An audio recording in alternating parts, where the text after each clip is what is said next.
Why do certain outfits look effortlessly expensive, while others, even with a bigger price tag, just look ordinary?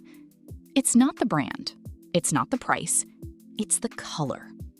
There's a specific color palette, quiet, deliberate, almost invisible if you don't know what you're looking for, that the most elegant women in the world have been using for decades. Not because a stylist told them to, because they understood something the rest of us were never taught.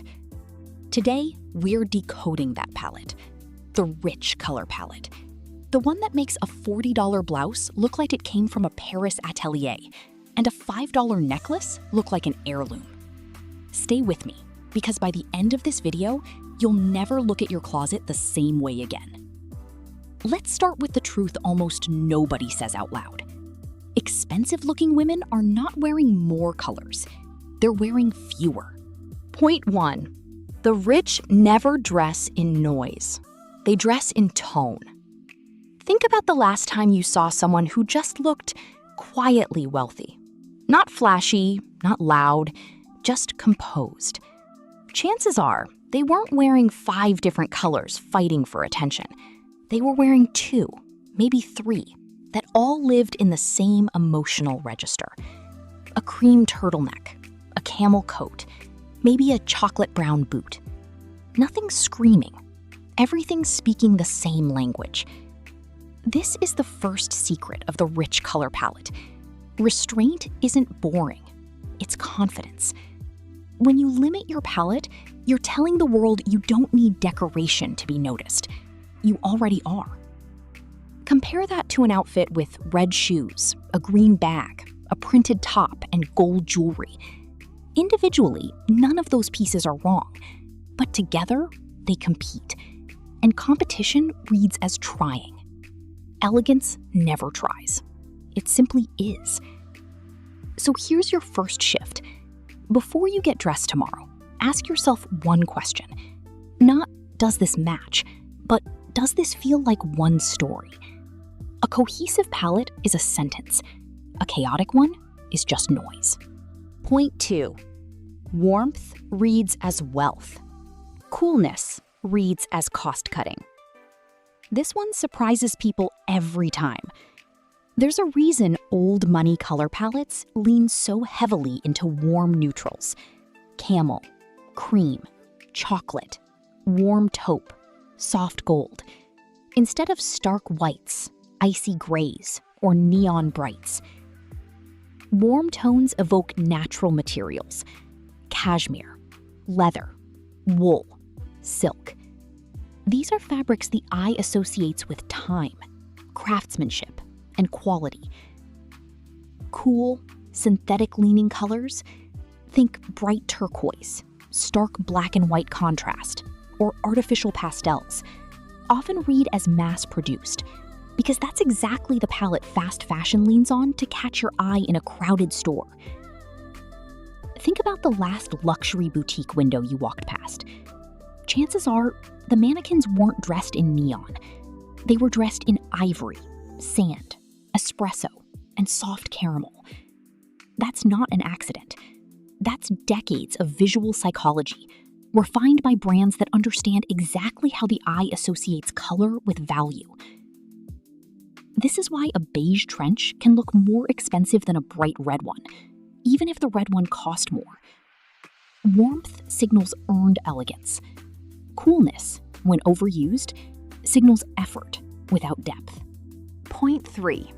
The richest color combination in the world isn't a combination at all. It's contrast within the same family. Here's where most people get it wrong. They think neutral means monotone or boring. It doesn't. The most photographed, most admired outfits in the quiet luxury space use tonal contrast, different shades of the same color family layered together. Picture this: a dark chocolate brown blazer, a soft camel knit underneath, cream trousers. Same family, same emotional temperature, but visually there's depth, dimension, layering. Your eye moves through the outfit instead of being confused by it. This is the technique stylists call tonal dressing, and it is everywhere in old money style because it does something incredibly clever. It makes an outfit look intentional without looking overworked. It photographs beautifully because there's no jarring color break. And most importantly, it makes you, the woman wearing it, look like the focal point, not your clothes. Next time you're getting dressed, try this. Pick one color family for the day. Then find 3 different shades of it: light, medium, dark. Wear all 3 together. Watch how different it feels from throwing on 5 unrelated colors that technically match but don't actually harmonize. Point 4. Black is not the safest choice. It's often the loudest. This one takes people by surprise because we've been taught for years that black is safe, slimming, goes with everything, and in some contexts, that's true. But in the quiet luxury color world, all black outfits are used sparingly and almost always broken up with texture or a warm neutral accent. Why? Because pure black, especially in cheaper fabrics, can look flat and one-dimensional under most lighting. It absorbs light instead of working with it. Meanwhile, warm neutrals, cream, camel, taupe, catch and reflect light in a way that makes fabric look richer, skin look warmer, and the whole outfit look more three-dimensional. This doesn't mean abandon black. It means use it the way the most elegant dressers do, as an anchor, not the whole outfit. A black blazer over a cream top, a black skirt with camel accessories. Never head-to-toe black with nothing to soften it, unless the fabric itself is doing serious work. Think silk, cashmere, or a beautifully tailored wool. The lesson here is simple. Color isn't just about what's safe. It's about what interacts well with light, with skin tone, and with the rest of your outfit. Black used thoughtfully is elegant. Black used as a shortcut is often just flat. Point 5. The most expensive-looking accessory in your wardrobe might just be the right color, not the right price. This is the point most women miss entirely, and it's the one that changes everything once you understand it. A gold watch in warm brass tones will look more expensive against a camel and cream outfit than a bright silver one, simply because it matches the temperature of the palette. A Cognac leather bag will elevate a neutral outfit instantly, while a black patent bag in the same outfit can flatten it. This is because accessories don't exist in isolation. They exist in relationship to everything around them.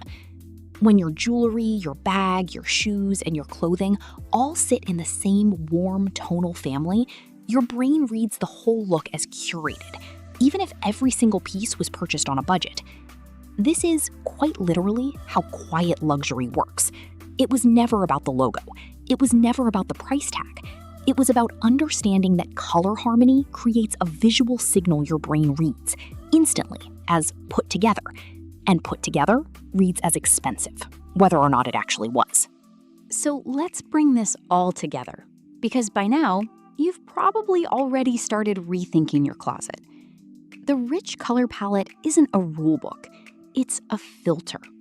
It's a way of seeing your wardrobe not as a pile of individual pieces, but as a story you're telling every time you get dressed. Warm over cool, tonal over chaotic, restraint over noise, intentional contrast over random color matching. You don't need a bigger budget to look expensive. You need a smaller, smarter palette. 3 or 4 colors, all warm, all in conversation with each other, worn with intention instead of impulse. Here's your homework, and I want you to actually do this, not just nod along. Open your closet right now. Pull out everything camel, cream, chocolate, and soft taupe. That's your rich color foundation. Build 3 outfits from just those pieces. Notice how effortless it feels. Notice how nothing competes. That's the palette working for you, quietly, in the background. The same way it's worked for every effortlessly elegant woman you've ever admired. Because at the end of the day, elegance was never about how much you spent. It was about how well you understood color, restraint, and intention. And now, you understand all three. If this shifted the way you think about your closet, you know what to do. Subscribe so you never miss the next lesson in quiet, timeless elegance. And if there's a specific color combination you want decoded next, drop it below. I read every single one. Until next time, dress like the story you want people to remember.